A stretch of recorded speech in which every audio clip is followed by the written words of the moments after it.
Hello viewers, and welcome to another Faker Find at the drjoeshow.com. This is a bit of a, I guess, in-between episode. It's not going to be a whole opening a cigar box and getting all excited. You got to pardon me, I'm a little tired. I've been working all week at the shop, and I'm now waiting for some Chinese food, and they're taking forever, which is unlike them, so I hope something didn't happen. Anyway, we had a visitor, a viewer, by the name, we're just going to call him Steve, from somewhere out there in the great states. And he contacted me after seeing a few of our videos, and was, I wouldn't say overly concerned, but a bit curious about a certain box of cigars he got from an order he placed on a website online, obviously. I'm not going to mention their name yet because I want to go through everything in this episode, and I'm doing this, with no script or anything. So I just want to make sure everything is completely either legit or fake before we mention any names. We definitely don't want to say this is probably fake and put a website name out there. I don't feel like being sued, and I also don't feel like attracting customers from a good website. So we're going to keep names to a minimum for now and talk about Bolivar Royal Coronas. Whoa, one of my favorites, really. One of my favorite cigars because I enjoy strong cigars and I absolutely love Cuban cigars.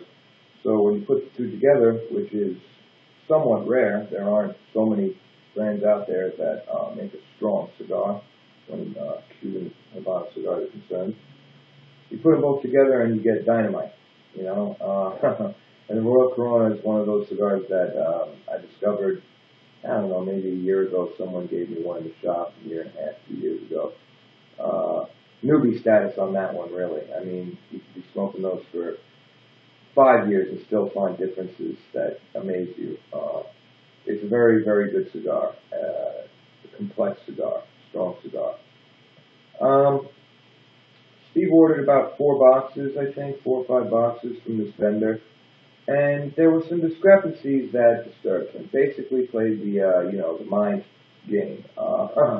This is what happens to us collectors, connoisseurs, smokers in the States with Cuban cigars. It just gets, sometimes it becomes a real shitstorm where you just can't decide, what do I got here?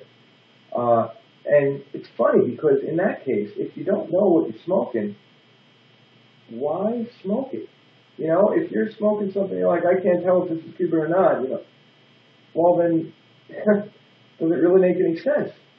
No, of course not. But that's the whole point.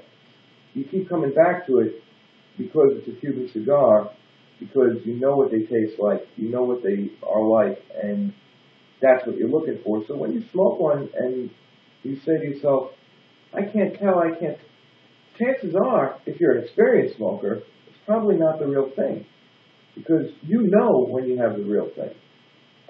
So, that being said, it's very difficult when there are discrepancies in the packaging, etc., for newer smokers who don't really know what's going on or what they're looking for in flavor or what to expect. You have to smoke a lot of cigars to know what a good cigar is. You have to smoke a lot of bad cigars to appreciate a really fine cigar. And the palate truly does develop. It's like a muscle. I remember when I first started smoking cigars, I couldn't tell a Nicaraguan from a Dominican. I didn't know what was going on. I had no idea. I just, but something attracted me to them. Everybody has their own reason or maybe not why they started smoking cigars, I love to smoke. Been smoking cigarettes my entire life. And then some, 7 or 8 years ago, I started smoking cigars. I picked one up on a night out. Everybody else was smoking, and I decided I'll join in and didn't even know how to cut it, And from there, I really liked it, and I started getting into it, so much so that when I was in need of a job, and out of another, I decided why not try a cigar shop, and I got really, really lucky, to be able to work in one of the greatest cigar shops in all the world. It's only New York, not only New York, but all the world, truly. We're very famous. We get a lot of celebrities. It's fun. Maybe I'll post some pics on the site. I've met Tyson and, Mike Tyson, I don't know, Tom Selleck, Rudy Giuliani, a lot of people I can't even think right now. Wait for that Chinese food. But so, all that being said, you know where we're going with this. We have some discrepancies in packaging. Luckily, Steve was really nice enough to send us a cigar from the batch as well.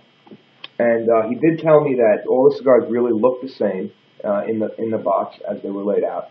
We're going to read a little message from him here. Joe, here's everything we discussed. The box, the cedar sheet, and one Bolivar Royal Corona to check. Steve, I hope I check you mean smoke, because this thing's not coming back. I will send you a token of appreciation, but if you really want me to find out whether this thing is the real deal, I gotta smoke it. And I'm not doing it for my enjoyment, because we're going to take a few puffs and then dissect the thing. So, I am even mailing it in the box I received from the website. If you remove the tape and address label, you'll see their postmarks. Okay, the box did come sealed with the code cut off from the seal, and just like in your LGC video, he's talking about the government seal and the serial being cut off. No big deal. We already know about that. It happens all the time. Let me know what you think. Thanks, Steve. Okay. Well, that being said,